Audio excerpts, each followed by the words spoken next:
En estos espacios convivieron en perfecta armonía durante siglos quienes cultivaban los montes y extraían sus productos, quienes trabajaban en la madera junto a los que se dedicaban a la caza o a la ganadería. Poco a poco, su acción conjunta fue configurando los paisajes que desde nuestra infancia reconocemos como propios, los que constituyen aquello que llamamos nuestra tierra, donde el monte es nuestro más viejo amigo.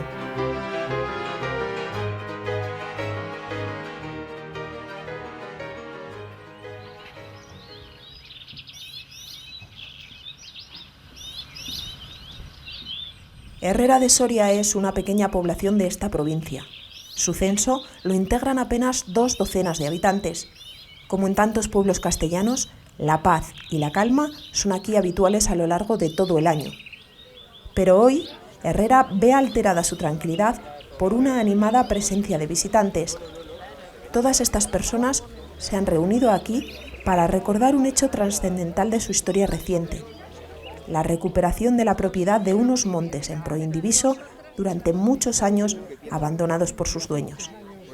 En este pueblo se celebró hace 5 años la reunión fundacional de la primera Junta Gestora de la provincia de Soria, una iniciativa que desencadenó un fenómeno social sin parangón.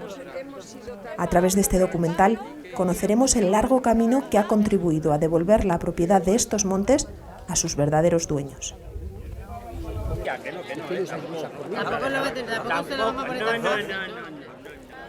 En este acto de hermandad se reúnen los miembros de las juntas gestoras, cuyo empeño común ha sido poner en valor aquellos montes que en el pasado habían sido objeto de abandono e indiferencia.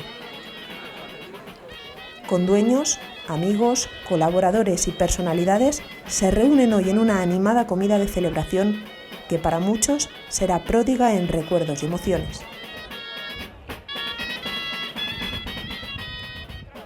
Directivos de la Asociación Forestal de Soria concurrieron a este acto avalando la presencia de los numerosos socios asistentes. Yo quiero manifestarles a ustedes, a este grupo de gente que hoy está aquí esta tarde, reforzando y apoyando lo que es la constitución de las juntas gestoras. En primer lugar, tomó la palabra Juan Carlos Muñoz Uriel, presidente de la Asociación Forestal de Soria, que dio la bienvenida al numeroso grupo de personas que se reunieron en esta ocasión. Y a la administración moderna de hoy, lo que son nuestros montes. Buenas tardes a todos. La verdad es que cada vez que uno viene al pueblo de Herrera, pues se acuerda de hace algo más de 5 años, cuando, cargados de ilusión, constituimos la primera Junta Gestora de Soria, la primera Junta Gestora de Castilla y León, y dimos los primeros pasos de un camino en el que íbamos cargados de ilusión y que la verdad es que tampoco teníamos muy claro dónde nos iba a llevar. El camino realmente lo empezamos hace 10 años, en el año 2003, cuando, cansados de no poder gestionar lo que era nuestro, de no poder atender adecuadamente lo que habíamos recibido de nuestros mayores, nos dirigimos al Ministerio de Medio Ambiente pidiéndoles una solución a la problemática del abandono en el que se encontraban nuestros montes.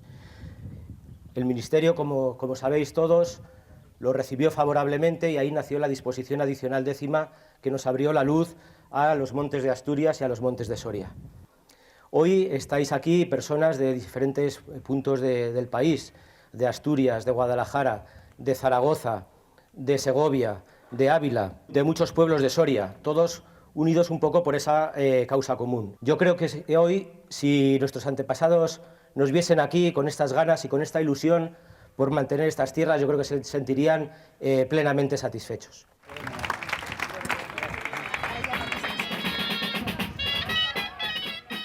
Pero debemos retroceder más de siglo y medio en la historia para comprender todo el valor emotivo y el significado del acto al que hoy estamos asistiendo.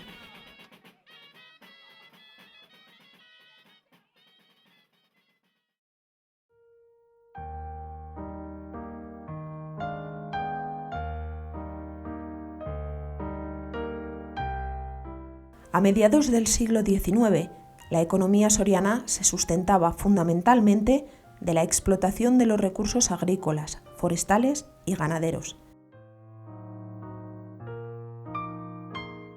En el mundo rural, la gente de los pueblos sobrevivía gracias a un modo de vida sencillo y austero, adaptado a las duras condiciones de su trabajo en la tierra y a las circunstancias de un clima a menudo tan adverso en esta región. La solidaridad entre los vecinos era el más fuerte lazo de unión que hermanaba a los habitantes de los pueblos para poder sobrevivir. En aquellos tiempos, el Estado, necesitado de capital, condujo a los habitantes de los pueblos a adquirir en pública subasta los bienes que se encontraban en poder de las llamadas manos muertas. En la época de la desamortización se pusieron a la venta una cantidad de patrimonios de todo tipo, dentro de ellos, lógicamente, los forestales. Se subastaron, se vendieron y las personas privadas accedieron a esa propiedad. Todos los patrimonios que eran de los ayuntamientos, de los concejos, se pusieron también a la venta y, lógicamente, dentro de esos patrimonios pues, estaban una superficie de montes muy extensa. La gran desamortización que nos interesa es en la que se pusieron a la venta grandes y grandes extensiones de terreno forestal, es la desamortización de Madoz. Madoz, con la ley de 1 de mayo de 1855, pues puso a la venta, entre otros, ya los que se estaban vendiendo con anterioridad pertenecientes a la Iglesia, pero además adicionó los bienes de los pueblos, los comunes y propios de los pueblos. Pues hay que entender que para las gentes de los pueblos eran desembolsos grandes y hacer frente a esos desembolsos grandes, pues en muchos casos trajo problemas, de tener que pedir créditos adicionales, de tener que vender pues, parte de los ganados que tenían, de posiblemente forzar enseguida a que determinados hijos tuvieran que emigrar y abandonar las localidades pues porque no encontraban un sustento para todos.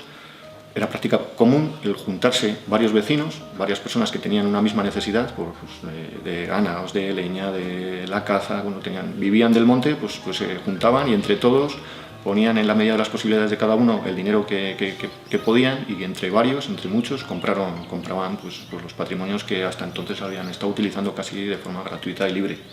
El que tenía más ganado y tenía algo más de dinero, pues pondría algo más colaboraría con un poquito más, y el que tuviera menos colaboraría un poquito menos. Y bueno, pues luego en los repartos, en el número de participaciones, en el número de acciones que han dado lugar a esos montes, pues unos tienen más, otros tienen menos, son cuotas diferentes en la medida de lo que cada uno pudo poner en aquel momento. Todos los habitantes del pueblo habían participado en la compra de estos terrenos en mayor o menor medida, y que bueno, que era una muestra de solidaridad entre ellos, porque claro, el Estado en aquel momento a los ayuntamientos les expropió unos terrenos comunales, porque el Estado necesitaba dinero para sus fines o guerreros o del tipo que fuera, y si eso lo vendían a otros propietarios ajenos al pueblo, los habitantes de aquí no tenían de qué vivir, de qué mantener a sus rebaños, ¿no? Y entonces, entre los habitantes del pueblo surgió esa necesidad y esa solidaridad. Oye, entre todos vamos a comprarlo, cada uno en la proporción que podía, sus finanzas que llamaríamos ahora, ¿no? Su capacidad económica, y cada uno, y al final se quedaron con todos estos montes para seguir viviendo. Desde que recuerdo he sabido que el monte lo compraron 44 señores, entre ellos había 2 bisabuelos míos y un abuelo. Y descubrí, contra lo que yo pensaba, que uno de los compradores era mi tatarabuelo. Yo no pensaba, porque esta familia mía, mi abuelo sí había vivido aquí, mi bisabuelo había vivido en Carrascosa, y yo pensaba, vamos a ver, si procedemos de Carrascosa, no podemos los compradores. Pues descubrí que sí, porque mi tatarabuelo era también de Valderromán y fue uno de los compradores de esta Jorge de Diego, una persona que además era muy joven cuando compró esto, tenía 39 años.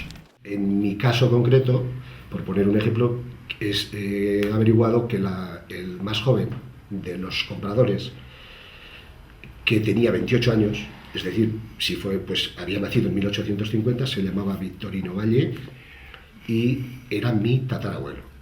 Porque estos propietarios, los herederos de los propietarios originarios, son los que son verdaderos titulares de esos montes. No son los ayuntamientos, ni los otros particulares advenedizos, son esos propietarios, los descendientes, sea en tercera o cuarta generación, los descendientes de los propietarios que compraron en el siglo XIX o primeros del XX. Es un asunto de equidad. Para acceder a las subastas, los habitantes de los pueblos se vieron obligados a hipotecar durante muchos años sus modestas economías familiares. La forma más habitual por la que se adquirieron estos montes fue mediante compras en subastas desamortizadoras, aunque también se dieron casos de compras a nobles, de redención de censos, incluso tenemos datados posesiones colectivas que se remontan a la noche de los tiempos. Sin embargo, lo más llamativo fue cómo las comunidades locales supieron dotarse de pactos y de normas internas que han permitido que estos montes lleguen hasta fecha de hoy. Es por ello que uno de los mitos arrastrados hasta nuestras fechas, que es que la puesta en manos privadas de estos bosques supuso su roturación y su devastación, además de demostrarse totalmente falso, es completamente injusto para con estas gentes. Esta servidumbre retrasó la modernización de la agricultura en España, favoreció la despoblación, el abandono de los pueblos y el empobrecimiento de la vida rural, cuyos efectos se han prolongado hasta nuestros días.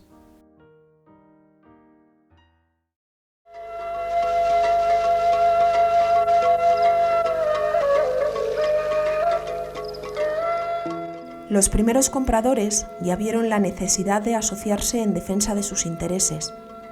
Aquellas primitivas sociedades de propietarios de montes constituían figuras antiquísimas que con el paso del tiempo tendrían un difícil encaje en los procedimientos administrativos que regían la España de los siglos XIX y XX.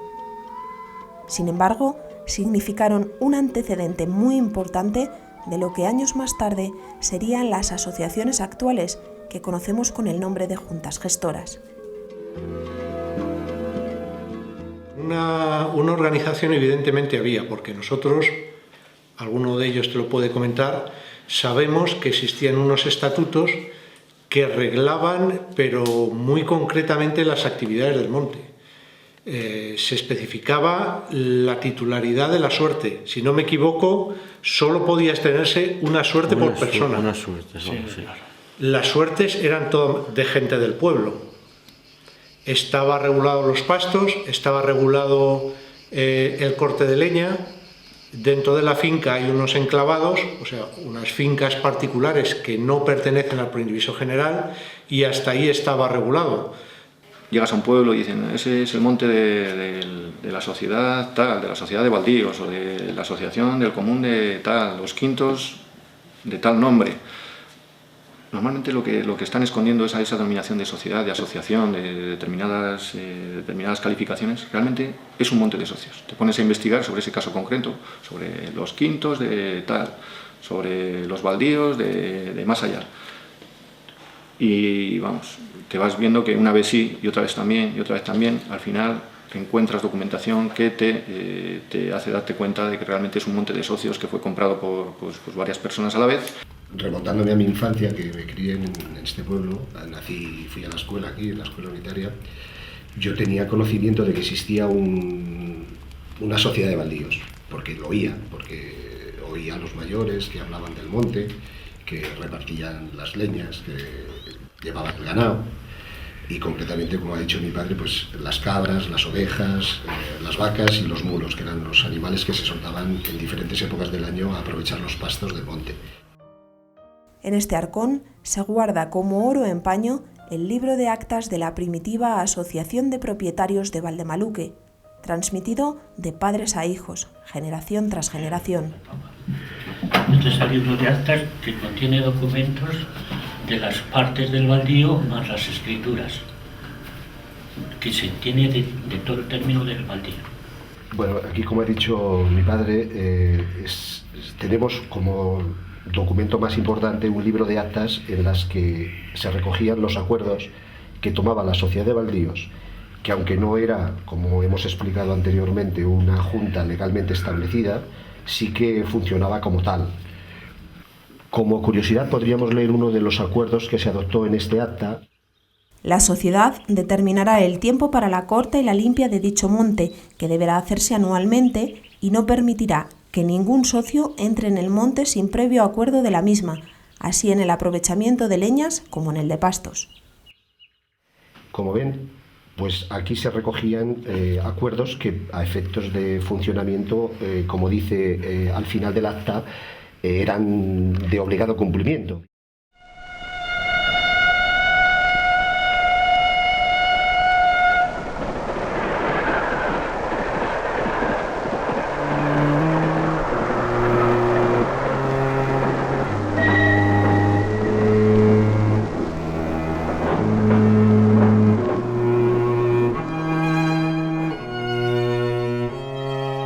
La diáspora del pueblo soriano ya venía manifestándose desde finales del siglo XIX, pero fue después de la Guerra Civil, a mediados del pasado siglo, cuando esta lacra dejó sentir sus efectos devastadores. En un goteo constante, la población rural continuó abandonando sus tierras y buscando en las provincias españolas más ricas la esperanza de una vida mejor. Atrás iban quedando pueblos y aldeas abandonadas a su suerte y a su olvido, pueblos y tierras que nadie reclamó y que se hundieron poco a poco en un silencio mortal. Y en realidad ese momento coincidió también con la pérdida de valor económico de los quintos, empezaron a abandonar los pastos, empezó a producir la emigración, empezó a perder interés, con lo cual vino esa época en la cual de dejadez, en la cual prácticamente pues, la actividad cesó, hubo un poco de pastoreo y ha llegado hasta nuestros días, que lo hemos ido manteniendo como hemos podido. Y la gente pues se fueron marchando los jóvenes, que eran realmente los que podían seguir el pueblo y mantener el pueblo. Entonces al marcharse los jóvenes pues también luego las personas mayores pues ya se quedaban solos. Por ejemplo en el caso de mis abuelos pues también se tuvieron que marchar por eso, pues estaban solos y hay que reconocer que es un pueblo que no tiene servicios y entonces pues al no tener servicios, no tiene comunicaciones con el exterior, medios de transporte, pues eso hace que también sea bastante duro. La emigración fue la causa de que poco a poco se quebrara la solidaridad entre los que marchaban y los que seguían aferrados a su tierra. La sociedad rural soriana se partía en dos mitades, cada vez más alejadas entre sí.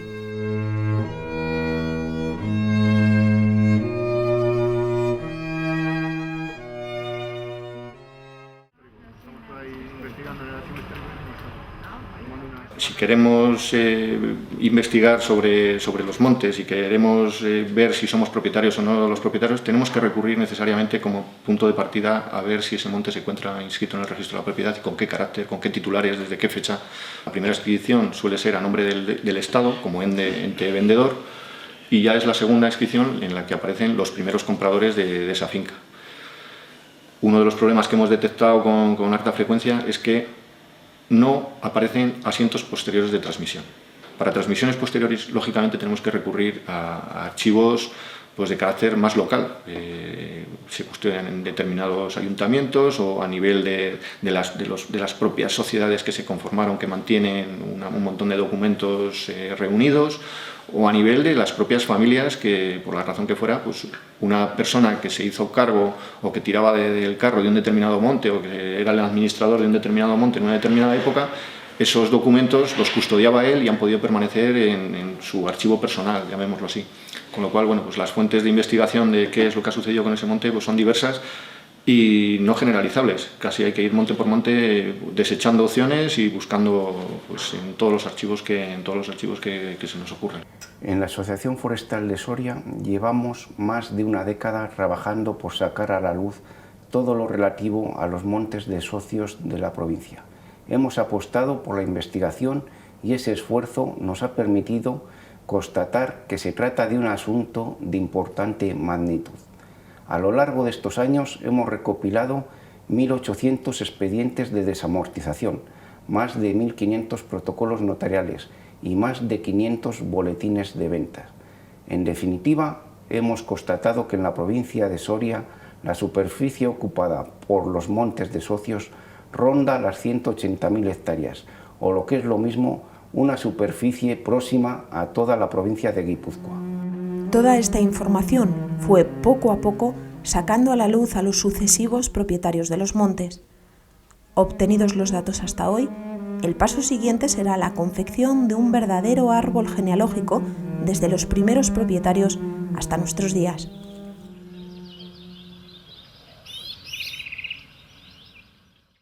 Cuando estuve en Soria con la Asociación Forestal y vi la labor que se estaba haciendo de los boletines de ventas de bienes nacionales, la investigación que se estaba haciendo de la desamortización y de todas sus consecuencias, me quedé impresionado. Pero es que posteriormente yo seguía en el tracto hereditario de los distintos copartícipes que compraron por vez primera el predio en cuestión. Hombre, la verdad es que ha sido interesante porque mucha gente que no tenía ni idea de dónde venía su propiedad, pues se ha dado cuenta y que de dónde venía, sus raíces. Algunos pues incluso están directamente enlazados con los primeros compradores y se ha enlazado gente viva con gente de 1866, o sea que el procedimiento ha sido interesante. Es un trabajo un poco largo, pero es un trabajo muy bonito y sobre todo cuando ves el árbol, toda la familia que tiene, y lo más curioso es las raíces que tienes y luego cómo te relacionas con otra gente del pueblo que sabes que estás ahí, que les tienes afecto, pero no sabes que son familia. Y ahora al encontrarme con esto y al ver a la gente ilusionada con recobrar esas propiedades y con actualizar todo eso, pues yo soy la primera en sentirme más cohesionada con todas las familias del pueblo, y creo que las familias del pueblo también. De hecho, yo antes no hablaba por teléfono, ahora hablo con muchos, me llaman, me preguntan, comento, y es algo que sí que yo creo que nos ha cohesionado. Fue muy interesante elaborar los árboles genealógicos porque obligó a interactuar a personas que incluso estaban enfrentadas entre sí y descubrir que tienen antepasados comunes. Y redescubrir un poco tus raíces y redescubrir tu historia, yo creo que ha ayudado además a esa interacción entre todos para mejorar el clima, ¿no? Lo cual luego va dando pie a que esto pueda llegar a buen término. Es importante en nuestro trabajo la colaboración de las personas, de los propios propietarios y en especial de las personas más mayores que tienen más información sobre qué ha pasado con el monte, porque sin su participación, para nosotros en la mayoría de los casos, sería imposible llegar a averiguar quiénes son los actuales propietarios del monte. Este acceso a la colaboración de la gente mayor de los pueblos en el proceso de investigación es fundamental. Su desaparición significaría la extinción de una parte esencial de la memoria local, que sería irrecuperable. Estos son los últimos testigos que dan fe de la organización tradicional de los montes en los tiempos pasados. No, aquí no figura Eugenio Rensán. Esa ya no estaba en ese. La 31 era León Nuño. Miguel Morena, estará Plácido, estará yo que sé cuántos. Sí, aquí esta pertenece a muchas, sí, a muchas personas. Hay 5 partes primero. Sí. ¿Y tú de cuál de esas partes te llega a ti? Pues tengo yo la Romualdo, de Félix, de Félix Morena. Vale. ¿Y esta parte es por compra? Esta parte es de esa que te dio una lista una vez, que la cambié con los de mi tío Francisco. Ah, esta es cambiada con otra. Sí, cambiada por otra finca. José Nuño lo cobraba Rosario Nuño, que cobraban Rosario Nuño, Teodora Nuño y otra, Genoveva Nuño. Los elementos comunes son en definitiva coincidentes. Por un lado, la condición histórica del Monte de Socios, es decir, su origen en un proceso generalmente de desamortización, no necesariamente, pero un proceso que entronca claramente con las circunstancias históricas y económicas que vivía España, sobre todo en el siglo XIX, y desde luego la atribución posible de la propiedad del monte a personas individuales, a personas concretas, o lo que es en definitiva lo esencial de los montes de Socios, es que son montes que tienen propietarios, aunque ellos siquiera ni lo sepan, pero propietarios tienen. Superada la fase de investigación, los datos obtenidos son ordenados y procesados en las oficinas de la asociación, dando lugar a la confección de un árbol genealógico de los propietarios de cada monte completamente actualizado. A él habrá que acudir constantemente como elemento de consulta y para actualizarlo con nuevas aportaciones. La próxima fase conducirá a la constitución de una junta gestora que será reconocida como entidad jurídica propia para la administración legal de estas propiedades. Es de Prudencio Hernández Verde, el número 9.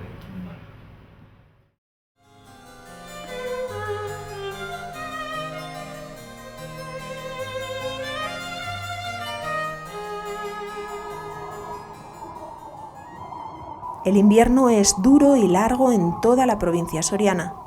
Las aldeas y los pequeños pueblos viven aletargados y permanecen casi vacíos durante varios meses. Pero la primavera llega puntual a su cita y entonces el paisaje de la provincia se transforma de modo casi milagroso. La vida rural despierta poco a poco.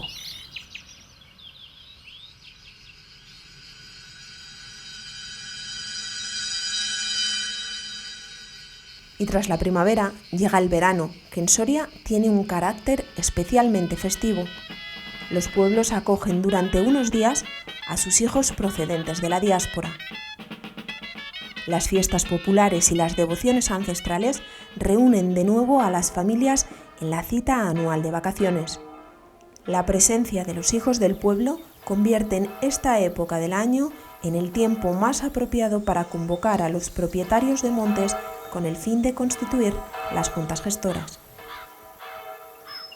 En el año 2003, desde la Asociación Forestal de Soria, conseguimos que la Ley Nacional de Montes recogiese la disposición adicional 10ª, que habilitaba la constitución de las juntas gestoras. Dicha disposición supuso un auténtico punto de inflexión sobre la situación de abandono reinante, ya que conllevaba dos grandes consecuencias. Por un lado, habilitaba a personas como nosotros, descendientes de aquellos compradores, recuperar la capacidad de gestión de los recursos forestales, energéticos y mineros de nuestros montes. Y por otro lado, establecía la fórmula para adaptar a las exigencias de legalidad del siglo XXI todas esas fórmulas y pactos locales. Eso sí, con la debida salvaguarda de los derechos de los compradores y de sus descendientes, estén hoy donde estén. La Ley de Montes de 2003, conscientes de que estamos ante una figura jurídica de gran importancia, incluyó en su disposición adicional 10ª un precepto en virtud del cual dice que se pueden constituir juntas gestoras en aquellos montes proindivisos en que se conozcan más de 10 de sus copropietarios y que se puede crear una junta gestora para la llevanza de estos proindivisos, para los actos administrativos y dispositivos, etc. Encontrar el punto justo de equilibrio entre las exigencias de legalidad y operatividad hubiera sido imposible sin la implicación directa del Servicio Territorial de Medio Ambiente de la Delegación de Soria. Las juntas gestoras serán un punto de encuentro, una ocasión única para que quienes emigraron en el pasado tengan la ocasión de recuperar sus lazos de solidaridad con los que permanecieron siempre fieles a la tierra de sus mayores. El acto de constitución de una junta será siempre un acontecimiento entrañable y emotivo para los vecinos, donde siempre estará presente el recuerdo de sus antepasados. Pues decirles que esta reunión tiene hoy lugar en Valdeballano de Ucero, es muy similar a la que debió tener lugar en el pueblo de Valdeballano en 1876, cuando a la vista de lo que publicaba el Boletín de Venta Nacionales sobre el anuncio de subasta de 2 parcelas ubicadas en este término municipal, que fueron desamortizadas años atrás de acuerdo con la ley de Pascual Madoz del año 1855, la reunión a la que hemos hecho referencia debió tener una duración muy corta, pues la opinión mayoritaria de los vecinos fue que se debía hacer el esfuerzo que fuera necesario para tratar de quedarse con estas parcelas, salvaguardando todos los escollos que pudieran aparecer en el camino, el primero de ellos y el más importante, el económico. Como primera medida, se pidió a todos que desearan tener participación en esta compra la aportación de 50 pesetas, 30 céntimos de euro. Pero ni aún así llegaban a reunir la cantidad de salida de la subasta, así que una vez que se les fue adjudicada no les quedó más remedio que pedir un préstamo dado el elevado sobreprecio final de cada finca.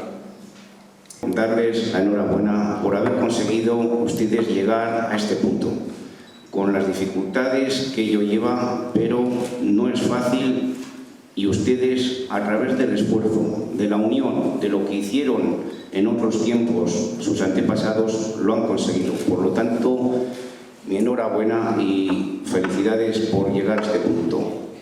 Por lo tanto, esa actitud de sus antepasados a ustedes les genera también una importante responsabilidad. Recogen ahora un testigo en el cual tienen que darse cuenta que significa, en un momento distinto al de sus antepasados, ya no solo incidir y mantener esas economías tradicionales, sino recuperar un valor natural, un valor medioambiental y sobre todo un monte que puede tener también un valor económico.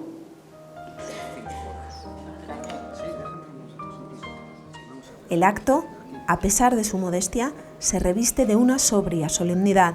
Los vecinos del pueblo son conscientes de que, a partir del momento de estampar su firma en el acta de constitución de la Junta Gestora, acceden con pleno derecho al reconocimiento de sus propiedades forestales.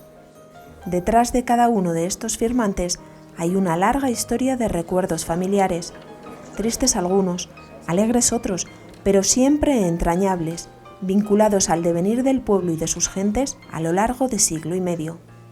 Este es un acto de justicia en el reconocimiento de la importancia que tuvieron sus antepasados en la recuperación de un patrimonio que de otro modo se hubiera perdido para siempre.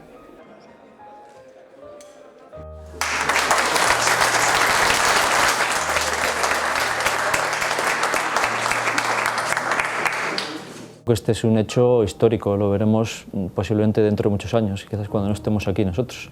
Pero bueno, el que se haya constituido en Soria ya 26 juntas gestoras, que se hayan puesto ya 26 montes en gestión, con esas hectáreas de superficie, con esos propietarios, con esa identificación de la gente, con lo que era y ha sido suyo y de sus ascendientes, bueno, yo creo que es un hecho histórico. Solo ver el brillo de los ojos en la gente cuando se constituye una junta gestoras te hace darte cuenta de ello. Las juntas gestoras son una herramienta fundamental ahora mismo para romper la dinámica de abandono de muchos espacios forestales. Si echamos un poco la vista atrás, en los últimos 50 años se han producido cambios trascendentes en el medio rural. Si los problemas hace 50 años antes del abandono de muchos pueblos eran la sobreexplotación de algunos recursos forestales, ahora mismo es justo lo contrario, los problemas están vinculados al abandono, a la falta de gestión. Y entre otras cosas por la inseguridad jurídica que había detrás de algunos sistemas de propiedad. Entonces las juntas gestoras van a ser una herramienta fundamental para sentar las bases de una gestión activa de muchos de estos bosques. Uno de los temas con los que tuvimos que combatir en algunas localidades era la filosofía que a veces queda tan instalada de que cuantos menos seamos, a más tocamos. Nosotros entendíamos que si queríamos que los pueblos persistiesen, que si queríamos que este paisaje poderlo transmitir a los que nos vengan, era necesario cambiar la mentalidad, acercarnos a los que se han ido, venir aquí, que esta es también vuestra tierra, aquí están también vuestros orígenes y ese es también vuestro paisaje. Y eso es un poco la filosofía que desde el principio tratamos de dotar a las juntas gestoras y que creo que se ha conseguido. El monte es un ser vivo y sensible, que requiere una atención constante para orientar su desarrollo y lograr su mejor aprovechamiento. La Asociación Forestal de Soria ha entendido que ha de ofrecer ayuda, colaboración y respaldo constante a los condueños para que la compleja gestión del monte se conduzca del modo más racional y sostenible.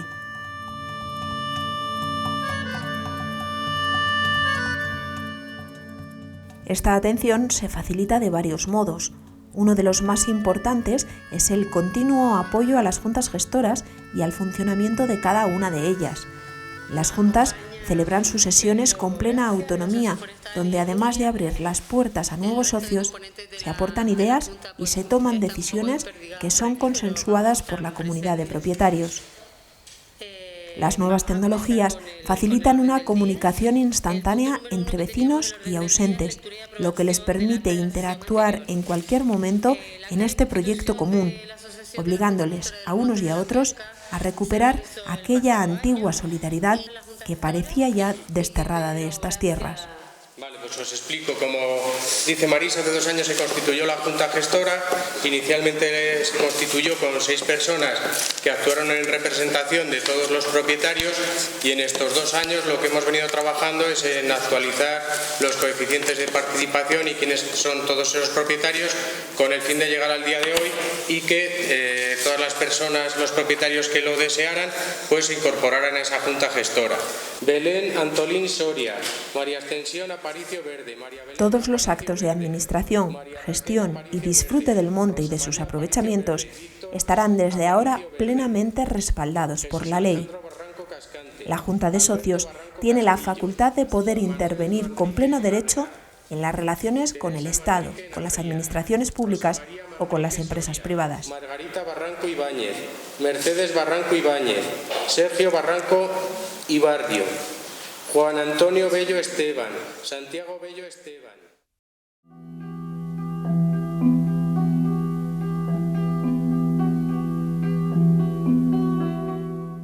La existencia de este tipo de montes fue tradicionalmente ignorada por las estadísticas oficiales, incluyéndose en el grupo genérico de montes privados. Hace 20 años ya se estimaba que este tipo de explotación ocupaba entre 1,5 millones y 2 millones de hectáreas en todo el país. Considerando la existencia de 400 montes de socios en la provincia de Soria y determinando un promedio de 300 condueños por cada uno, la cifra de interesados sería superior a las 120.000 personas tan solo en Soria, dispersas por todo el mundo. Gracias a las investigaciones llevadas a cabo en el marco del proyecto Montes de Socios de la Red Rural Nacional, se constata la existencia de montes de socios en provincias como Zaragoza, Asturias, Teruel, Guadalajara, Cuenca, León, Segovia, Ávila, Cáceres, Badajoz, Madrid. El proceso de constitución de juntas gestoras se va extendiendo como una mancha de aceite por toda la geografía nacional. Hoy, los condueños están amparados por la disposición adicional 10ª de la Ley 43 de Montes, que se adaptó a las necesidades legales para administrar los montes en régimen de proindiviso.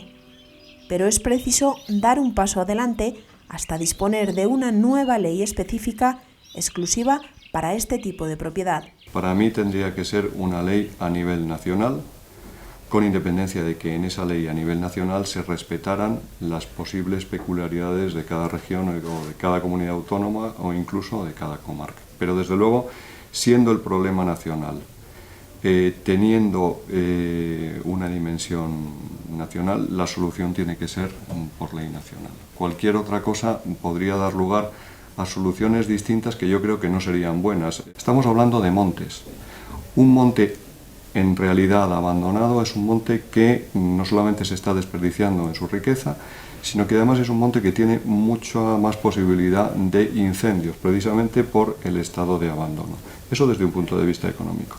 Desde un punto de vista social, esto a lo que ayudaría también sería a vertebrar a la gente a sus orígenes, a los núcleos rurales.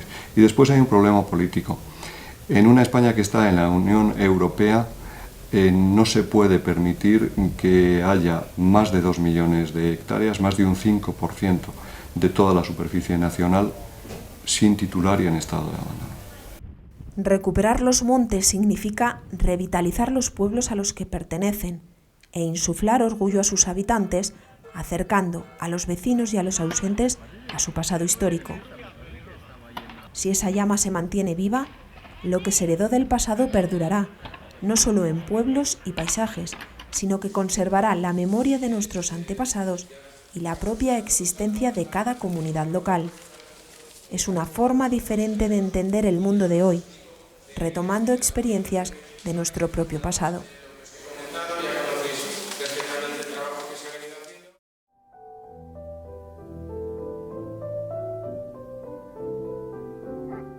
Los territorios que hoy hemos heredado de nuestros antepasados son el resultado de muchos años de interacción del hombre con su entorno natural. Son la herencia de una forma de vida directamente relacionada con el respeto a la naturaleza.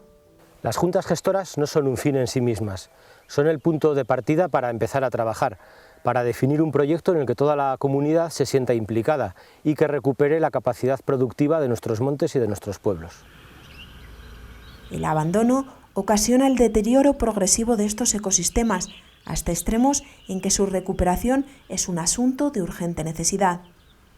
Las últimas décadas, no solo en España, sino en todos los países desarrollados, estamos viendo un incremento de la problemática ligada a los incendios forestales. Cada vez tenemos más incendios y potencialmente de mayor intensidad. El motivo no hay que buscarlo en otra cosa que en el abandono del medio rural. Es decir, la despoblación y el incremento de las superficies forestales sin un aprovechamiento ordenado está suponiendo un incremento de la presencia de combustibles que generan problemas todos los veranos en forma de incendios forestales. El proyecto Montes de Socios, al contribuir a una gestión activa de estos bosques, va a permitir, si no solventar, por lo menos aminorar el riesgo de incendio en muchos de estos bosques a través del aprovechamiento. Los propietarios de Tierra del Amor Las juntas gestoras tendrán en cuenta siempre que el interés común de sus propietarios prevalezca sobre el interés individual, procurando actuar según el viejo espíritu de solidaridad y generosidad de sus antepasados. Se llegó a un acuerdo. ¿De diámetro van bien? La gestión del monte debe hacerse siempre bajo criterios de sostenibilidad, que vendrán plasmados en un proyecto de ordenación que garantizará la perdurabilidad de ese espacio. El proyecto de ordenación sirve para planificar de forma exhaustiva estas cortas de Sabina. Este proyecto de ordenación nos recoge dónde, cuándo y cómo se tienen que realizar los distintos aprovechamientos. Es una forma de garantizar que este tipo de aprovechamientos se realizan de forma sostenible. A la hora de programar los señalamientos y las cortas de Sabina, la cuestión fundamental que tenemos que abordar es la persistencia de las masas futuras. Para ello tenemos que tener en cuenta, a la hora de elegir los árboles que vamos a cortar, que estén rodeados de abundante regenerado. Nuestros montes son ricos en especies vegetales y en fauna. Su puesta en valor debe recoger y saber gestionar adecuadamente esa diversidad.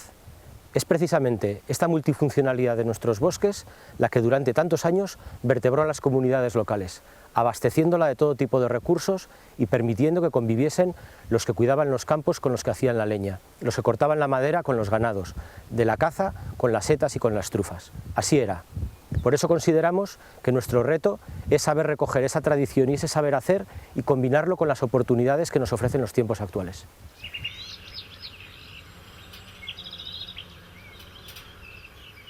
Todo es compatible.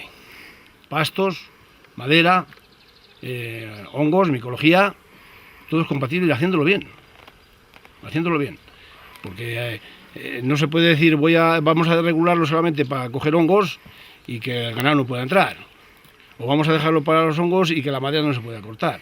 Porque la madera tiene una vida y hay que cortarla, pero el recurso micológico, aunque se corte la madera, se entresaque la madera, el recurso micológico sigue saliendo igual, o sea, el hongo sigue saliendo igual. Desde la noche de los tiempos, los bosques se han considerado unos espacios privilegiados, rodeados a veces de una aura de leyenda y misterio que la literatura de todos los tiempos se encargó de resaltar. Pero más allá de reflexiones poéticas, los múltiples aprovechamientos de los bosques son otros tantos tesoros que los montes guardan en sus entrañas para quienes quisieran descubrirlos y trabajar en ellos. Los montes son seres vivos muy generosos con aquellos que los cuidan y devuelven con creces todo lo que el hombre invierte en ellos. Buscar el punto de equilibrio de esta multifuncionalidad es un reto que debemos afrontar. ¿Qué recuperamos? Pues recuperamos que donde hay un resinero los senderos no se pierden, los caminos, la limpieza, se lleva los trozos de leña que quedan por allí sueltos, se lleva combustible del que puede quedar en el suelo, recuperamos una actividad que a su vez ayuda a mantener los montes mejor ordenados, más limpios.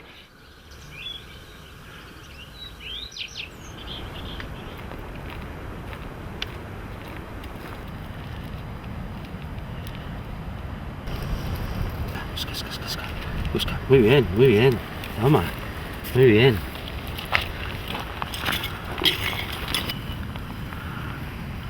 Sobre los años 50-60, que fue cuando se empezaron a buscar las primeras trufas aquí en España, pues se dio la casuística o casualidad de que la trufa encontró su medio adecuado, porque habían sido tratados esos montes, trabajados, ¿no? Y porque lo que quiere la trufa es insolación y clareo.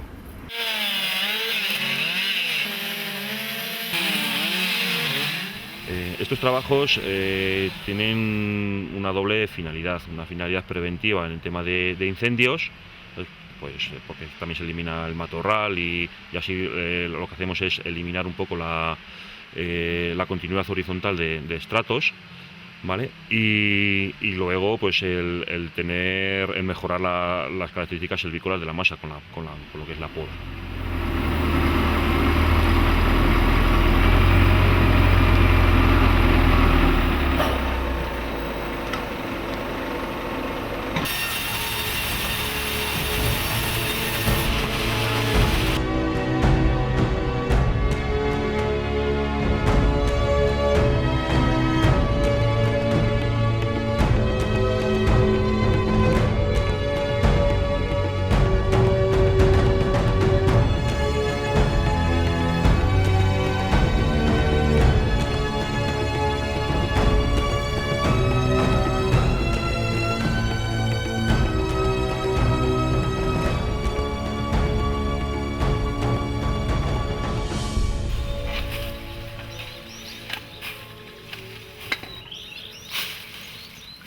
El acebo se cortaba, se talaba pues a una altura pues como 3/4 partes hacia arriba, se cortaba con el hacha, eso se sacaba, se les extendía a los animales y era lo único que comían, lo único verde que comían los animales en todo el invierno.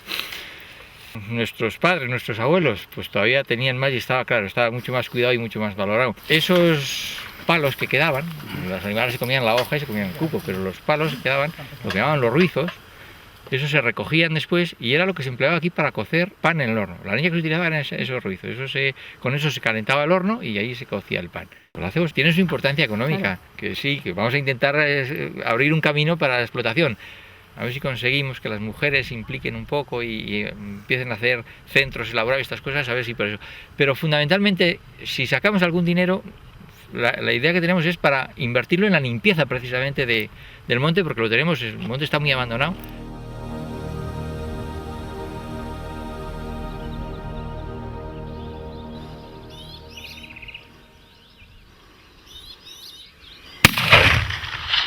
La actividad cinegética, muy extendida en los montes de Soria, contribuye eficazmente al equilibrio ecológico de las especies.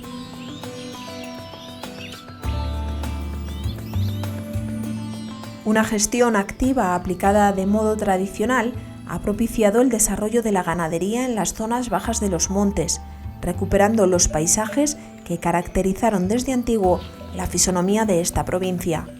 En conjunto, la ganadería en sus distintas especies significa hoy una importante aportación a la riqueza agropecuaria de la provincia soriana.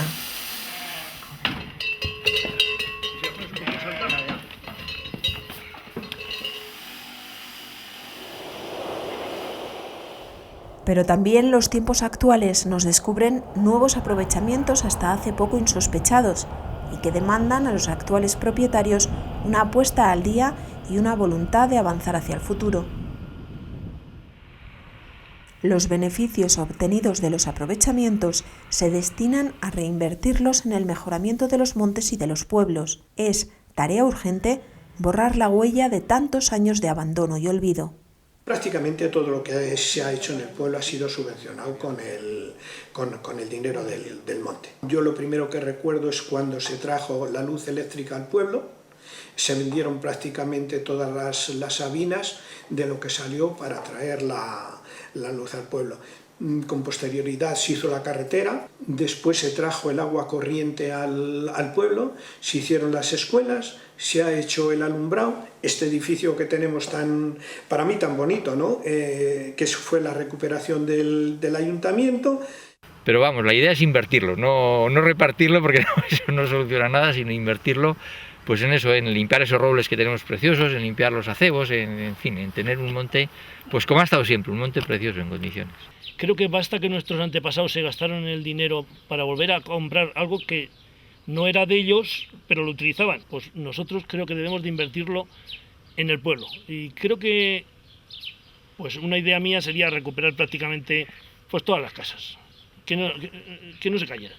Hay que iniciar un camino que va a ser costoso, porque emprender acciones para mantenimiento cuestan dinero y hoy por hoy prácticamente no tenemos recursos y creo que se están buscando, que también a su vez son fuente ciertamente problemática, pero no descartemos que en el futuro se puedan crear incluso puestos de trabajo o peonadas o para mantenimiento de los montes. Yo creo que tiene futuro. No como una fuente para hacernos ricos, pero sí como para conservar un patrimonio y sentirnos orgullosos de que lo estamos transmitiendo en mejores condiciones que lo que hemos encontrado. Quizás mi generación, otras anteriores y otras posteriores hemos vivido el marcharnos, el abandonar el campo.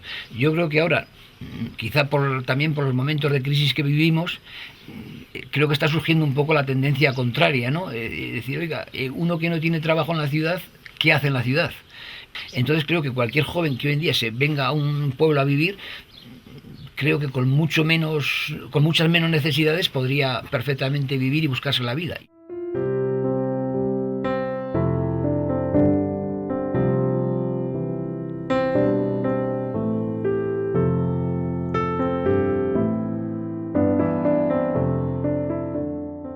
Los pobladores actuales han recibido en herencia unos montes que antaño fueron la base del mantenimiento económico de sus habitantes. Con el paso de los años, la despoblación sumió en el abandono estas explotaciones y en el olvido los gestos de generosidad que hicieron posible su adquisición.